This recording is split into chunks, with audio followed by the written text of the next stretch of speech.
open the page. I don't want to hear you say that. Put that umbrella around the one to take it off you. Warum?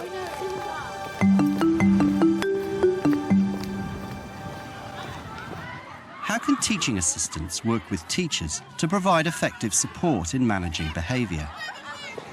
John Bailey has come to work with a higher-level teaching assistant at Bishop Stopford School in Enfield.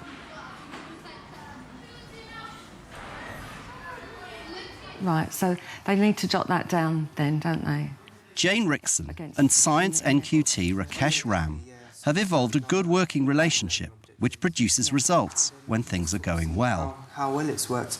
Right. And then whenever you're ready, if you want to give them 5-10 minutes to get that done. OK, so we give them between 5 and 10 minutes for that, and then they have their objectives. Yeah, that's right. So you can go through the answers with them, the starter. Yes, OK. OK, well done, Isabel. They're very conscientious in their planning, but their nemesis is Year 7T, an inconsistent class who can be very challenging, but also angelic. Your posters must include information about the forces acting on the parachutes, OK?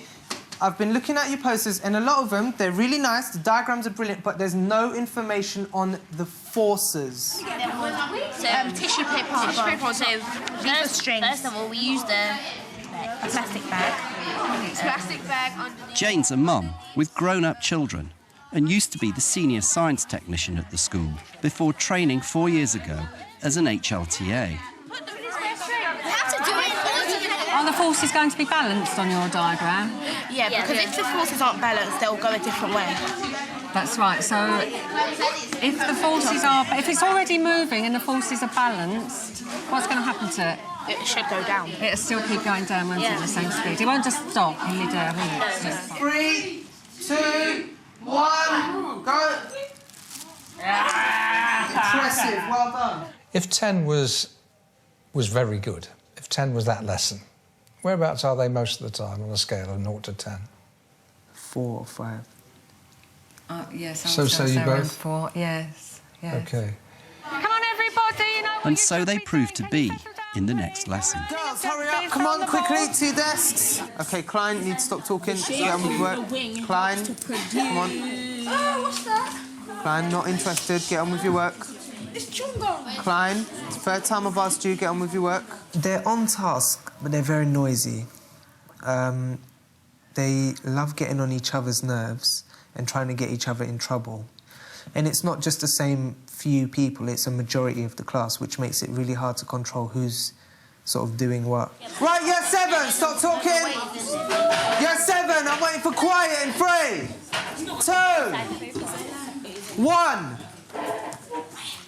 Shh, Principal. I've been keeping track on the majority of students by writing a list of the dates, the offenders, and what they actually did wrong. There are already 5 people on this list, OK? You know, OK, that probably next week or the week after, OK, I'm going to be tallying up all of the names on this list, OK, and sending letters home to parents. Year 7, sit down in your seats and stop making a fuss. Right, go and sit down. No, go and sit down. Most of the time it's difficult to support properly in there because of the noise and because what I'm mainly doing is trying to keep them on task and listening. It's difficult if you have a lesson that's been really challenging to help students that want to learn because there's noise. At times like that, then it can be very difficult and you can feel quite disillusioned by it all, really, and wonder why you're doing what you're doing. So it's a bit like you're sitting on top of a pressure cooker. It's kind of the absolute classic low-level disruption, isn't it? Yes. And it also reminds us that there's nothing very low-level about low-level disruption. It's replacing learning, isn't it? Mm. It's not a problem for them not wanting to do work, because they do want to do the work and they do actually do the work most of the time. They get it all done, but it's just a level of noise. OK. If you wanted to strong things up, it involves being absolutely crystal clear about what your expectations are in the classroom, front-loading positive consequences, and being absolutely clear that both people are involved in it. What would you do? Personally, what I'd do is I'd have a good box and a bad box, and I'd say, right, everyone who's basically, if someone's doing something good, I'll say to them, or give them praise and write their name, put it in the good box. People in the good box, sort of like probably at the end of the week, just do like a little raffle and they'll win a sweet or something. People in the bad box probably have a little talk with them afterwards, especially people who are continually getting in the bad box. But then I'm thinking, what if I've got a student in the good box and the bad box? That might sort of... If you got 20 goods, you get your sweet, but you got 15 bad, so you got detention as well. That's what happens around here. You choose the behaviour, you choose the consequence. Personally, I wouldn't call it the good box and the bad box. Self-esteem's a big issue with a lot of these children. I'd have something like a good box and a need to have a talk box. Well, let's have a look at the beginning. Okay, guys, learning objectives are on the board. There's a quick word search for you to get on with. Think about the words you're looking for, OK? Don't blindly just look for them. Right, everybody, listen, you need to get the learning objectives down and then you have a word search to be getting on with. One of the things I was really struck by was the way that you two share authority in the classroom. Is that a result of deliberate decision, or is it something you just do? I think it's just something that's just happened, hasn't it, really, I think? I mean, we never sort of undermine each other. We're just, I tell the kids that she's just like a second teacher, really, You see, I think it's quite striking what you two do. In fact, let me just plunge forward a way. I know exactly where I want to get to. Now, this is really striking. In fact, you hardly see it, as they say on the television. You're circling the room, and we'll find out what you're doing in just a minute. And you, Jane, are up at the front doing some teaching. I want to see who can fill in the missing spaces in these passages. Hands up only. We can use this to reduce friction. Yes? Lubricants. Lubricants, well done. Can you tell me how lubricants work? It makes your hands slippery. So... Makes it more slippery, that's right. Very good, well done. I think we're getting a little bit more tricky now. If you think, if you're pedalling along on your bicycle and you put your brake on suddenly, what is the force that comes into operation that is going to slow you down? Yes. Friction. Friction, well done. There are several things going on here. One is you're displaying quite a lot of subject knowledge. Secondly, I think you'll agree she's pretty good at it, teaching in a clear and engaging way. And thirdly, it's now absolutely clear that authority in the room belongs to two people. Talk to me about that. How did that... because it's unusual. At the beginning of the day, we plan about what's going to... if I'm in Rakesh's lessons, he'll tell me what we're doing, and he'll show me his lesson plan, and I'll say, well, would you like me to do this part, or would you like me to... whatever I see down there, and with Rakesh's agreement, because it's always, under the guidance of the teacher. If I had to ask you what's good about it, what would you say? For personal satisfaction, because I really enjoy that, and I get much more out of the lesson the more that I've contributed to it. That's it. So that's making it more interactive, isn't it? Yeah. From the students' point of view, I think they look at me as somebody they can ask for guidance, as somebody that knows the subject. Yeah. So this is it, you've got a mass in there, have you? Yeah. And I have a sneaking suspicion it's about a change of face and a change of voice. It sort of gets their attention back again, I think. Rakesh, but from your point of view, what's good about it? Gives me a bit of a break, to be honest. OK, guys, you should have thought about this. Just all you got to do, what you got to do...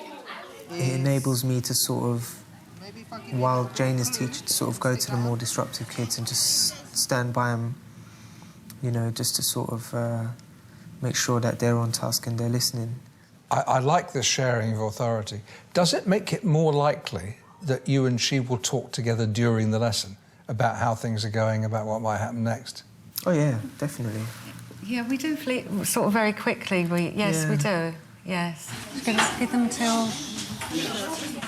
quarter past, 10 past? 1/4 fine. Okay. Depending on how the kids are behaving. Like, if they're really restless and, you know, we might sort of say, right, let's do something just to calm them down a bit or do certain things differently. You see, I think that's famous. It's great because trying to establish that communication between the two adults working in the room is one of the big issues.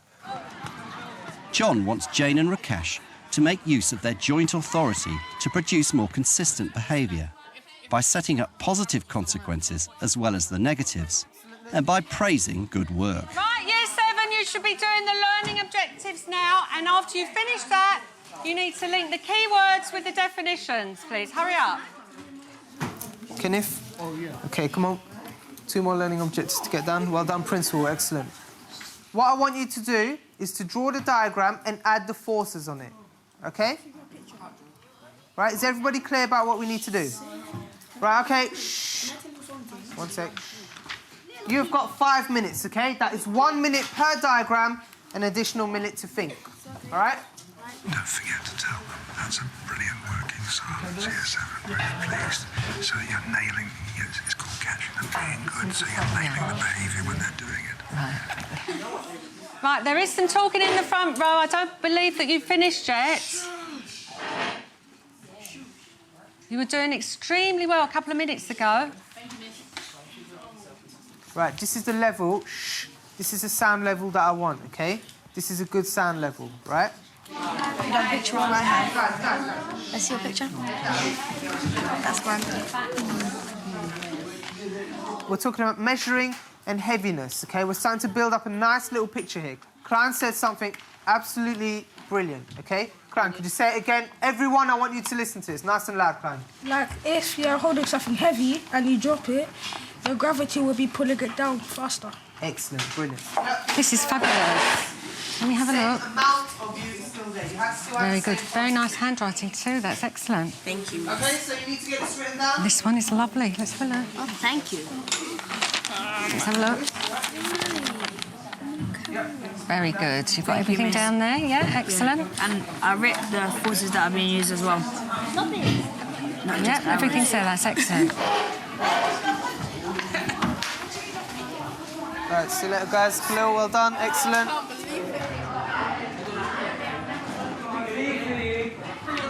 I thought that was a good lesson this morning. I thought it was another good lesson.